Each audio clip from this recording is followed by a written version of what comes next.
Locals warned us not to stay past midnight, but we laughed. Then I saw a figure on the ridge. No heat, no sound, just watching. We moved camps. The next morning our boots were soaked, and mine were facing my sleeping bag. We should have listened to the locals. But when you're Marines on a recon mission, old mountain folklore doesn't make it into your tactical briefing. My name is Staff Sergeant Jake Morrison, and what happened in the Carpathian Mountains of Romania changed everything I thought I knew about fear. Our team was inserted via helicopter into a remote valley near the Ukrainian border. 4 Marines. Myself, Corporal Davis, our comm specialist, Lance Corporal Kim, our medic, and Private First Class Torres, the youngest but sharpest eyes I'd ever seen. Our mission was simple: establish an observation post and monitor suspected weapons trafficking routes through the mountain passes. The valley seemed perfect for our needs. Dense forest cover, elevated positions with clear sightlines, and according to intelligence, completely uninhabited. What intelligence failed to mention was why it was uninhabited. We made contact with the nearest village during our approach march. Brasov was a collection of weathered houses and suspicious faces, the kind of place where strangers weren't welcome and questions weren't answered. But our interpreter, a Romanian army liaison named Lieutenant Popescu, managed to extract some useful information about the terrain. That's when we first heard about the Paznik. The old woman, she says you must not camp in the high valley. Popescu translated, his English heavily accented but clear. She says the Paznik comes after midnight. The Watcher. I exchanged glances with Davis. Watcher of what? Popescu spoke to the elderly woman in rapid Romanian.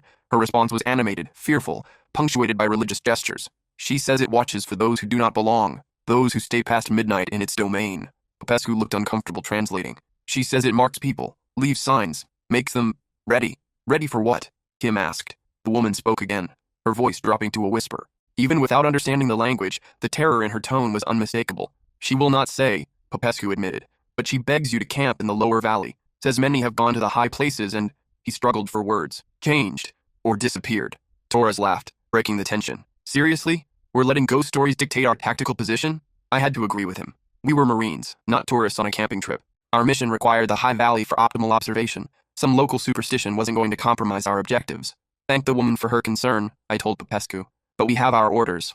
The woman's face fell when Popescu translated my response. She spoke urgently, grabbing my arm with surprising strength. Her weathered fingers dug into my sleeve as she spoke, her eyes wide with desperate fear. She says the Paznik takes pieces of you bit by bit. First it watches, then it comes closer. She says when your boots face your sleeping place, it means the Paznik has chosen you. It means you will become like it, a watcher in the mountains forever. I gently removed her hand from my arm. Tell her we appreciate the warning, but we'll be fine. As we left the village, I noticed several residents making the sign of the cross. Children peered at us from behind their mother's skirts, and I caught fragments of whispered conversations that needed no translation. They thought we were walking to our deaths. The climb to the high valley took 6 hours. The terrain was brutal, with steep switchbacks and loose shale that made every step treacherous. Ancient pine trees towered overhead, their branches so thick they blocked most of the sunlight, creating a perpetual twilight even at midday. When we finally reached our objective, I had to admit the tactical advantages were perfect. The valley formed a natural bowl surrounded by ridges that provided excellent observation points. Multiple game trails converged here, perfect for smugglers who wanted to avoid main roads. We established our base camp in a clearing near the valley's center, with observation posts on 3 surrounding ridges. By 1800 hours, we had thermal scopes positioned and communications established. Everything was proceeding according to plan. First watch rotation starts at 2000, I announced during our evening briefing. Davis, you take the North Ridge until midnight. Kim, you've got South Ridge until 0400. Torres takes East Ridge until dawn. I'll float between positions and maintain base security. As darkness fell, the forest around us seemed to come alive with sounds. Normal forest sounds. Owls, small animals moving through underbrush, the occasional crack of settling trees, nothing that raised any red flags. Davis reported first contact at 2047 hours. Base, this is North Ridge. I've got movement on thermal bearing 315 degrees, approximately 800 meters. I moved to the command post and activated the remote feed from his scope. I see it. Looks like a single individual moving slowly along the tree line. Could be a smuggler, Davis suggested. Want me to maintain observation? Affirmative. Track but do not engage unless threatened. For the next hour, we monitored the figure as it moved through the forest. Its behavior was strange, purposeful but not hurried, following no discernible trail or logical route. It seemed to be conducting its own surveillance, pausing frequently and remaining motionless for long periods. At 2200 hours, Kim reported a similar contact from the South Ridge. Base, I've got thermal movement south side. Single person. Same behavior pattern as North Ridge reported. That got my attention. 2 unrelated individuals conducting surveillance of our position from opposite directions suggested coordination. Either we'd stumbled into someone else's operation, or someone was very interested in our presence. Torres, anything from your position? Negative. East Ridge clear. At 2315 hours, Torres changed his tune. Ace, this is East Ridge. I've got something weird here. Define weird, Torres. I've got a thermal contact, but it's not reading right. Shows up as a human silhouette, but there's no heat signature. It's like a cold spot in the shape of a person. My blood chilled. Davis immediately chimed in from the North Ridge. Same thing here, Sergeant. My contact just went cold. Still looks human-shaped on thermal, but it's showing up as a heat void instead of a heat source. Kim's voice followed seconds later. Southridge confirms. Thermal anomaly, human-shaped cold spot. I checked my watch. 23:59 hours. 1 minute to midnight. All positions maintain observation and report any changes. As the hands on my watch aligned at midnight, something changed in the forest around us. The normal sounds, insects, small animals, wind through trees, all stopped simultaneously. The silence was so complete it felt oppressive, like the mountains themselves were holding their breath. Base, this is North Ridge, Davis whispered, his voice tight with tension. My contact is moving, heading directly toward our position. South Ridge confirms movement toward base. East Ridge? Jesus, this thing is moving straight down the ridge toward us. I activated all 3 thermal feeds simultaneously. 3 human-shaped voids were converging on our position from different directions, moving with purpose but making no sound. No footsteps, no disturbed vegetation, nothing that should accompany human movement through dense forest. All stations, prepare for possible contact, switch to night vision and confirm visual. The responses came back negative across the board. Through night vision optics, there was nothing there. The thermal signatures continued their approach, but visual confirmation was impossible. At 0:15 hours, all 3 signatures stopped simultaneously. They formed a perfect triangle around our camp, each approximately 100 meters from our perimeter. And they just watched. For 6 hours, they remained motionless. No movement, no change in position, no indication of intent. Just silent observation from 3 directions. We maintained full alert status, but couldn't determine any threat or course of action.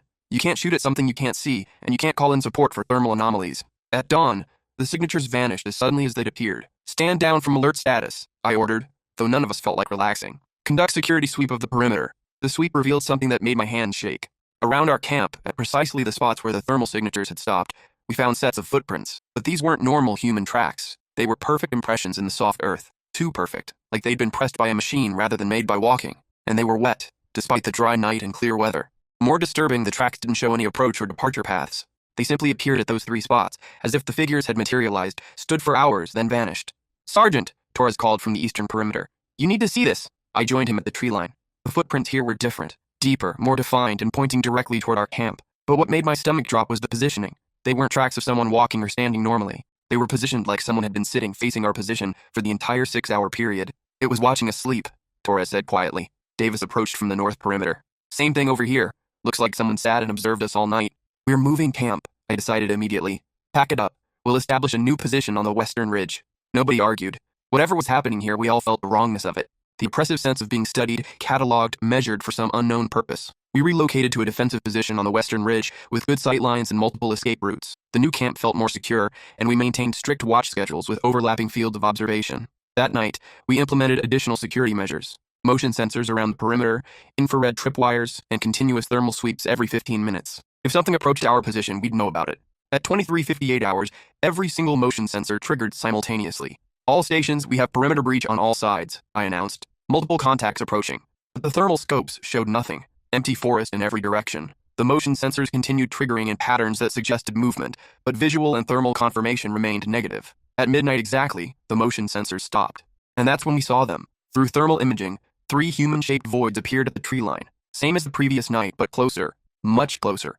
Approximately 50 meters from our position, forming a perfect triangle. But this time, we could see them with night vision too. They appeared as faint outlines against the trees, human silhouettes that seemed to absorb light rather than reflect it. Not solid enough to be real people, but too defined to be shadows or optical illusions. Jesus Christ, Kim whispered over comms. What are those things? I didn't have an answer. They stood motionless facing our camp for the entire night. When dawn broke, they faded like morning mist, leaving behind those same perfect wet footprints. But this time, the tracks were different. Sergeant, Davis called from the perimeter. The footprints, they're not just facing our camp anymore. I examined the tracks. He was right.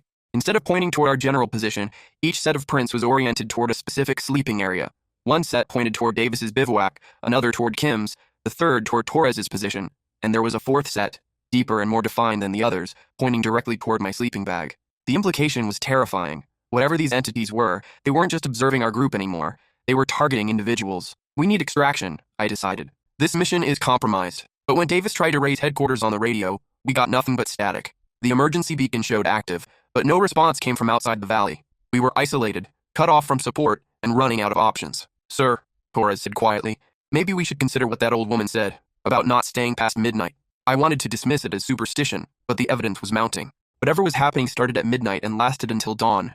During daylight hours, the forest seemed normal. It was only after midnight that the watchers appeared. We'll try moving again, I decided. Find a position outside the valley, get clear of whatever territorial boundary these things are protecting. We spent the day conducting reconnaissance outside the valley, looking for positions that would still allow us to observe the smuggling routes while getting us away from the midnight visitors. We found a suitable spot on a ridge 3 kilometers east, with good sight lines and multiple extraction points. As we prepared to move camp, Kim made a discovery that changed everything. "Sergeant, you need to see this," she called from the original camp position. She led me to a section of forest floor that we'd missed during previous sweeps. Hidden beneath fallen leaves were more footprints, dozens of them, all perfectly preserved despite what should have been months or years of weather exposure. But these weren't the prints of our midnight watchers, these were boot prints, military boots, in patterns and sizes that suggested multiple teams over different time periods. "How many people have been here?" Kim wondered aloud. I knelt to examine the prints more closely. Some were from newer boot designs, others appeared older, but all shared the same characteristic.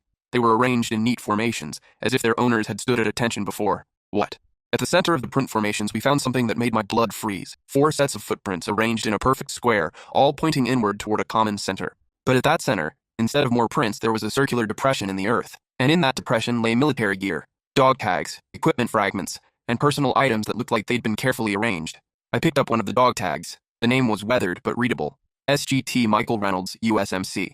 Davis checked another tag. Corporal Sarah Mitchell, U.S. Army. The dates on the tag spanned 15 years. Teams had been coming to this valley for over a decade, and leaving behind evidence that something had happened to them. "We're leaving now," I ordered. "Pack only essential gear." We moved to Extraction Point Alpha and call for immediate pickup. But as we prepared to abandon camp, Torres made a sound that stopped us all cold. "Sergeant, my boots." I turned to see Torres staring down at his feet with an expression of pure terror. His combat boots, which he'd removed to air out his feet, were sitting neatly beside his pack, but they weren't positioned randomly. They were pointing directly toward his sleeping bag, and they were soaking wet. "I didn't move them," Torres whispered. "I swear to God I left them facing the other direction." The rest of us checked our own boots. Davis's were dry and positioned normally. Kim showed no signs of disturbance. But mine? My boots sat in perfect alignment, toes pointing toward my sleeping area, water pooling beneath them like they'd been soaked in ice-cold mountain stream. "It's choosing," I realized, remembering the old woman's words. The Paznik is choosing who it wants. Torres was barely 18, had joined the Marines straight out of high school. He was shaking as he stared at his wet boots. What does it mean? What happens to the people it chooses? I thought about the arrangement of military gear we'd found, the dog tags from teams that had disappeared over the years. I don't think we want to find out. We leave everything, I decided. Weapons, packs, mission equipment. We get out of this valley right now. But as we prepared to move, the forest around us began to change. The afternoon sunlight, which had been filtering through the trees normally, started to dim. Not like approaching dusk, we still had hours of daylight left, but like something was blocking the sun. The temperature dropped noticeably, and that oppressive silence returned. The same dead quiet we'd experienced at midnight, now happening in broad daylight. "Move, move, move!" I shouted. We ran for the valley's eastern exit, abandoning all pretense of tactical movement. Behind us, I could hear something following. Not footsteps, but a sound like wind moving through trees, even though the air was still. Torres stumbled, falling hard on the rocky path. As Davis and Kim helped him up, I turned to check our pursuit. 3 figures stood at the edge of the clearing we'd just vacated. Even in daylight, they appeared as dark silhouettes against the forest, human-shaped voids that seemed to absorb light and color from their surroundings. They weren't following us. They were just watching, as if they knew something we didn't. We reached the valley's eastern rim as the sun touched the horizon. Looking back, the entire valley was shrouded in unnatural darkness, like a shadow had been cast over it by some invisible presence. "Radio check," I ordered once we'd established a position outside the valley. This time, Davis got clear communications with headquarters. "Base, this is Recon Team 7 requesting immediate extraction. Mission compromised. Possible hostile contact." The extraction helicopter arrived 30 minutes later. As we lifted off, I looked down at the valley one last time. In the gathering dusk, I could see lights moving through the forest. Not artificial lights, but a cold, pale glow that seemed to emanate from the trees themselves. And on the ridges surrounding the valley, I counted at least a dozen human-shaped silhouettes, all facing outward, all watching. The debriefing at headquarters was difficult. How do you explain thermal anomalies that behave like intelligent entities? How do you report supernatural encounters in military context without ending your career? We stuck to the facts. Unexplained thermal contacts, equipment failures, and evidence of previous military presence that hadn't been reported in intelligence briefings. Our mission was classified as incomplete due to equipment malfunction and hostile environment. But 3 weeks later, I received a call that changed everything. "Sergeant Morrison, this is Colonel Patricia Hayes, Military Intelligence. I need to speak with you about your Romania mission." The meeting took place in a secure facility outside Washington. Colonel Hayes was accompanied by 2 civilians who introduced themselves only by first names and showed no identification. "Sergeant, your team's report matches 14 other similar incidents over the past 20 years, Colonel Hayes began. "Romania, Afghanistan, the Carpathians, the Himalayas, remote mountain regions across the globe. Always the same pattern. Thermal anomalies, unexplained surveillance, and missing personnel." She opened a thick file folder. "We've had teams disappear completely. Others return with gaps in their memory. A few, like yours, manage to extract with their observations intact. One of the civilians leaned forward. Tell us about the boots, Sergeant. I described finding our boots wet and repositioned, pointing toward our sleeping areas. The civilian exchanged glances with his partner. That's the selection marker, he said quietly. The entities use it to identify individuals they're targeting for recruitment. Recruitment for what? We're not entirely sure, but we believe they're building a network of observers in remote regions worldwide. Former military personnel who've been converted into permanent watchers. Colonel Hayes slid a photograph across the table. It showed a mountain ridge with several human figures standing motionless along the skyline. The photo was grainy, taken from a distance, but the figures were clearly arranged in a deliberate pattern. This was taken in the Himalayas last month. Recognize anyone? I studied the photo closely. The figures were too distant to identify, but their posture and positioning looked familiar. Military bearing, even in silhouette. Are you saying those are missing soldiers? We're saying they're personnel who were selected by the Watchers and chose not to leave when they had the chance. The implications hit me like a physical blow. Torres and I had been marked. Our boots had been repositioned as a sign that we'd been chosen for recruitment into whatever network these entities were building. What happened if we go back? I asked. Based on previous cases, you'd be given a choice. Join willingly and retain some level of consciousness and autonomy. Resist, and be converted forcibly into a simple observer with no independent will. And Torres? Private Torres has been having nightmares since your return, Colonel Hayes said. Dreams about standing on mountain peaks, watching valleys and passes. He's also reported his boots being wet several mornings. Despite sleeping indoors, my heart sank. The marking hadn't been left behind in Romania. It had followed us home. What can we do? Stay away from remote mountain regions. The entities seem to have geographic limitations. They can influence people at a distance, but they can't retrieve them unless they return to the mountains. She closed the file. We're establishing a monitoring protocol for personnel who've had contact with these entities. Regular psychological evaluations, restricted deployment parameters, and immediate notification if any behavioral changes are observed. I thought about Torres, barely 18, and dealing with supernatural trauma that would haunt him for the rest of his life. What about the men who are already out there? The ones who became Watchers? We don't know if they can be recovered, the civilian admitted. Every attempt to contact or extract them has resulted in additional missing personnel. 6 months later, Torres went AWOL during a training exercise in Colorado. His last known position was heading toward the Rocky Mountain High Country. Search teams found his gear at a remote campsite, but no sign of Torres himself. A week after that, a hiking party reported seeing a solitary figure standing on a peak overlooking the search area. The figure stood motionless for hours, facing the valley where the search teams were operating. They said he looked young and was wearing military fatigues. I never saw Torres again, but sometimes I dream about him. In the dreams, he's standing on that peak, watching over travelers and search teams, protecting them from dangers they can't see. He looks peaceful, purposeful, like he's found his place in something larger than himself, but he also looks alone. I've been assigned to desk duty now, monitoring reports of similar encounters and briefing teams before they deploy to remote mountain regions. It's important work, preventing others from facing what we experienced, identifying patterns that might help us understand these entities better. But every morning when I wake up, I check my boots. And some mornings, despite sleeping in a climate-controlled building hundreds of miles from any significant mountain range, they're wet. On those mornings, they always point toward the same direction, west, toward the mountain ranges where the Watchers wait. I know that someday, the pull will become too strong to resist. The dreams of standing on high peaks, of seeing everything, of being part of an eternal observation network spanning the globe's most remote places. When that day comes, I'll follow my boots toward the mountains one final time. But until then, I keep warning others. I keep documenting the encounters. I keep hoping that someday we'll find a way to break the connection between the Watchers and the people they've marked.